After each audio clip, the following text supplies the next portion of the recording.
Hello, everybody. Welcome to the Quick and Carry Kitchen. I'm Kristen Madrine, and we're here today to talk about soup. I don't know how the weather is where you are, but here in northern Michigan, we had a super cold spell, then it warmed up and we melted 4 feet of snow that we had on the ground, and now today it's back to being super cold. So here at the Quick and Carry Kitchen, we're super happy that Take Your Instant Pot to Work Day is a soup day. I want to welcome all of you that are joining us live. Hello. Thank you for tuning in. And I want to say hello to all of you who might be watching us after the live broadcast today. We post this on our Facebook page, and it's always on our website, on our blog for the recipe. And so you can always watch the cooking part of this after we're done today. So I want to tell you that we're going to do a giveaway today. We're going to give away a 6-quart bag for your Instant Pot, and all of you need to comment down below. We want to know what's your favorite soup that you've made in your Instant Pot, and are you a bowl or a mug kind of person? When my producer Kristen and I were talking about this morning, we decided that it really depends on what kind of soup you're having, whether you're a bowl or a mug. So tell us, what kind of soup do you love to make in your Instant Pot, and are you a bowl or a mug person? I think for this one, a bowl. This is a hearty soup. It's absolutely delicious. I have been seeing all of the recipes on a lot of the Facebook groups that I'm on. A lot of the Instant Pot groups talk about this Zuppa Toscana, or the Olive Garden Italian soup. And I had, thought about it, but I'd never made it. But I'm doing the Whole30 for the month of January, and that's a real specific eating plan.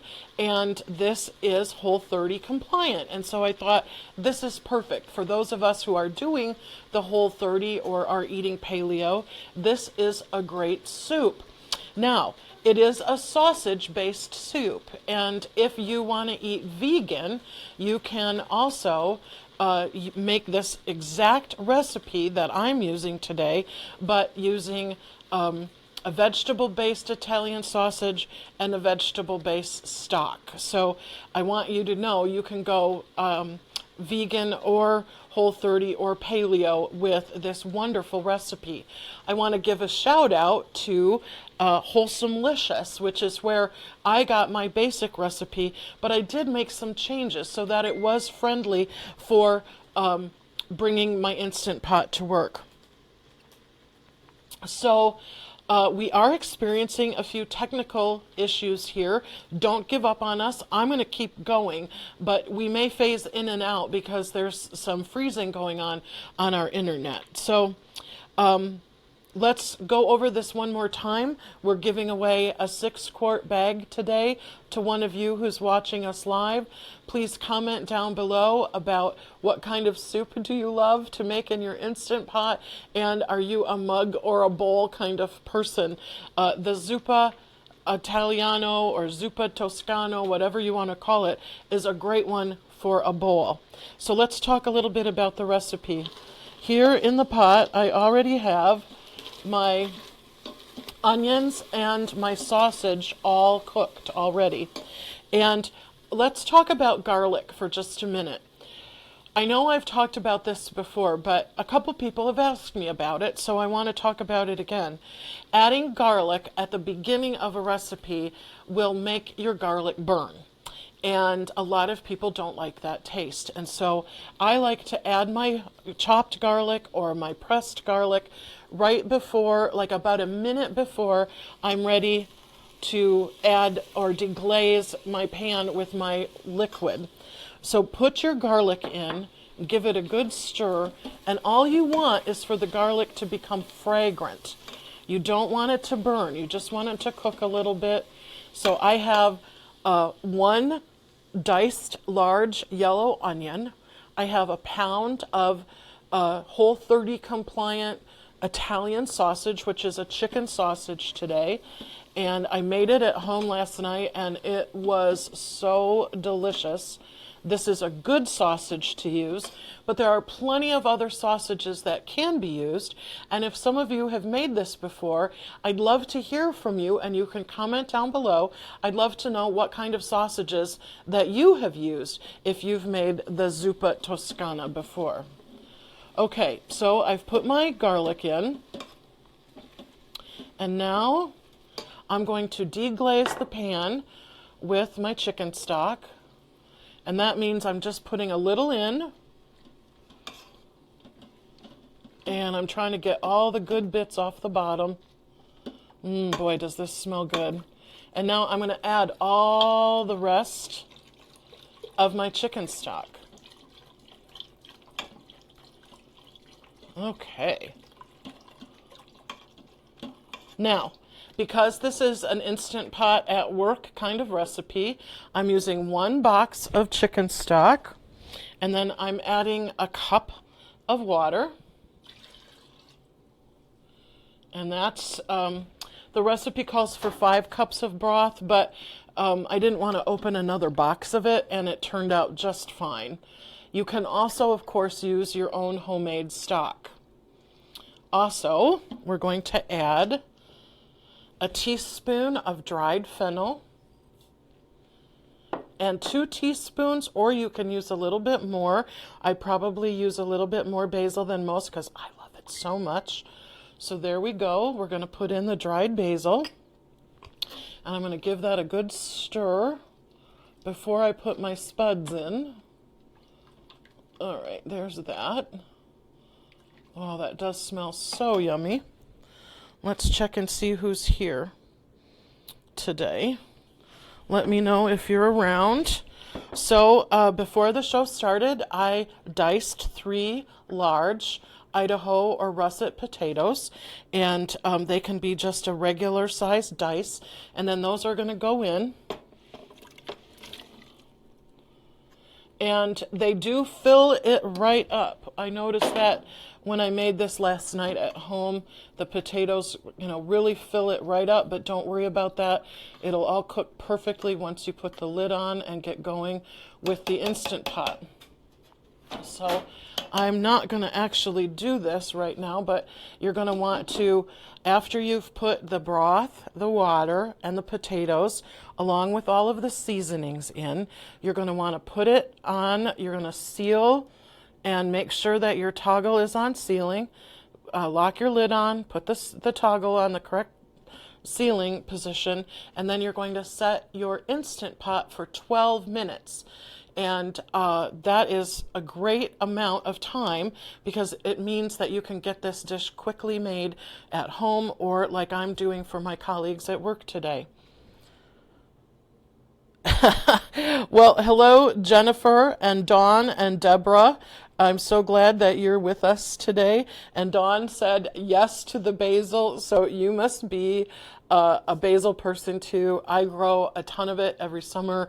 I've tried to dry some of it so I can save it. I keep pesto in my freezer, so I'm a real basil lover. And I was very impressed with how the combination of the fennel and the basil really make this a delicious soup. So, Sherry, hi from Oklahoma. Sherry, are you guys getting any of this terrible weather down there, or can you still go without socks? Deborah says it's -9 in Minnesota. Oh my gosh. Well, please don't send that our way. I know that it is headed here. We had a lovely 2 days of thaw, and it was really fun for us to watch all the snow come just falling off of our roofs because we have had such a snowy winter so far. Now it's mostly gone, and this morning when we all got up, it was starting to snow again. So remember that we want you to comment down below on what is your favorite soup to make in your Instant Pot. What do you like to eat it in, a bowl or a mug? And one of you is going to win one of our 6-quart Quick and Carry transport bags for the Instant Pot before the end of the show. So, all right, we've got our soup in the Instant Pot. It's going to cook on manual for 12 minutes. And when you're done, you can do a quick release, which means you want to get out of the way and open the toggle and let all of the steam out. As many of you know, online on the Facebook groups, there's a lot of talk about when you do a quick release, you have to be careful and you don't want all of the steam going up into your cupboards all the time. At my house, I've discovered that a Lazy Susan is the answer to that. I love being able to just turn it, open the toggle, let it all go, and then turn it back, and we're ready to go with the next part of the recipe. So let's pretend that our soup is done. And what you're going to do next is you're going to, I'm going to show you the kale that I got.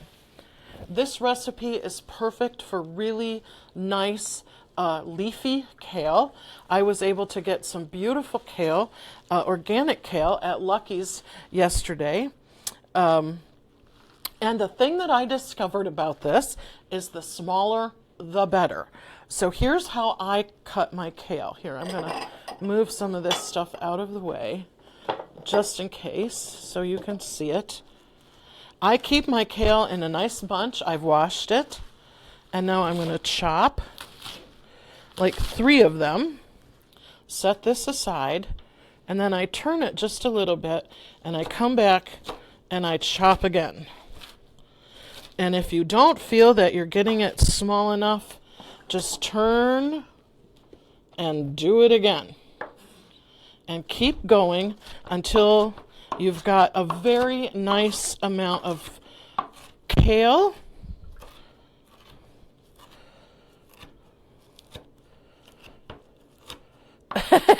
Jennifer said that she was just telling her husband how she wanted this soup at home. Well, here you go. You're like me, Jennifer. I had been seeing this soup online and thinking, how am I going to do it? And it is worth doing. It's so simple, really. All right, so when you've got your pot opened, turn saute back on so that it keeps the soup already cooked in the pot really hot. And you're going to add your chopped kale to the pot and just stir it. Just stir for a minute or 2, and that hot, bubbly soup in there is going to cook the kale for you.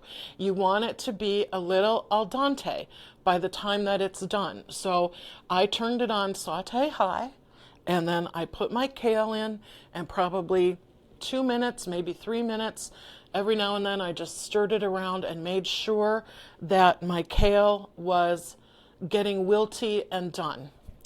Then after that, you take, where did I put it? I moved it. What did I do with it? Oh, here it is.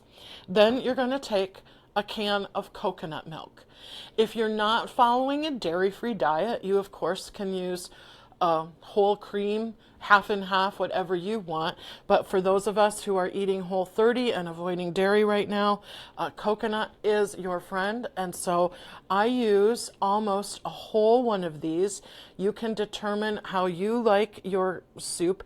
I didn't feel that it thinned it out too much at all. And in fact, I liked the body that using an entire can of the coconut milk gave to the soup when I did it at home last night. And then you're going to want to take some red pepper flakes, and I put them in my hand, and then I did this with them to break them up just a little bit. And that is one of those things that's so personal. How spicy do you like your soup? And also salt and pepper, same thing. Leave the red pepper and the salt and black pepper for the very end. Taste and adjust as you like. So this is a super healthy recipe. Of course, kale is really, really one of the best vegetables that you can eat. I was amazed at how delicious the broth in here was. Once you add the coconut milk, it just tastes so delicious. You do not taste coconutty flavor at all in it, and I thought the Italian really came through in this recipe. So let's review. You saute your onions, your sausage, and your garlic. You deglaze the pan with your broth. Add the broth and a little bit of water. Put in the potatoes, the fennel, and the basil. Cook it in your Instant Pot for 12 minutes. Do a quick release. Add your chopped kale. Let the kale wilt. Add your coconut milk, and your final 3 spices should be red, black pepper, and your salt. Very delicious and worker friendly. We love to have what we call hashtag take your Instant Pot to work days here, and somebody's already eaten a bowl and said it was totally delicious, and the rest of us are going to eat when this pot is done. So let's see who else is here today. Hi Lena, nice to see you here. Andy, glad you're watching from wherever you are today. And remember, we're going to pick one of you to win this really cool bag. In just a second, we're going to do that. But I also have another really cool announcement for you. On the last Friday of January, which is the 26th, my producer, Kristen, yes, we are both named Kristen. Kristen and I, the two Kristens, are going on the road, and we are going to have our live Quick and Carry show with a troop of Girl Scouts in Leland, Michigan, who are getting a badge in how to cook with the Instant Pot. And so we are going to go to them, and the show will not be at noon like it usually is, but we are going to do something super special that day and go see the Girl Scouts cooking in their Instant Pots. And we just think that's a wonderful opportunity to share some Instant Pot love and let you all see what it's like when a Girl Scout troop is getting a badge in Instant Pot cooking. I think that is wonderful. So that'll be 2 weeks. That'll be the last Friday in January that we'll be doing that. That's the 26th. So we'll still have our regular shows until then, but we're going to take the Quick and Carry Kitchen on the road that day, and we're pretty excited about joining the Girl Scouts up north of here in their Instant Pot cooking afternoon. So, okay, Jennifer Kirchhoff is our winner today. Congratulations, Jennifer. You've won a 6-quart Quick and Carry bag. We'll contact you after the bag to arrange to send that to you. And she likes to cook chicken noodle soup in her Instant Pot, and she eats it from a bowl. And I agree. That's a great one to do from a bowl. One of my favorites is tomato soup in a mug. There's something about that. And the Instant Pot tomato soup that we made, the Nordstrom tomato soup, is so delicious that we've had that on regular rotation at our house, and we always drink it from a nice big mug. So Jennifer Kirchhoff, congratulations on winning the bag today. We're so glad that all of you joined us to learn how to make Zuppa Toscana. It is a delicious and easy soup to do, and we hope that you will try it at home. As always, if you have any comments or questions, leave them for us. Even after the show, we check in. And remember, I'd love to hear from all of you.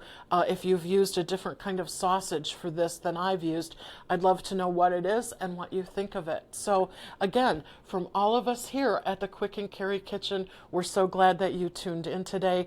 Join us here next week, 12 noon Eastern Standard Time. We'll be doing another fabulous recipe that you guys have requested. And thanks for joining us. As Julia Child always used to say, bon appetit.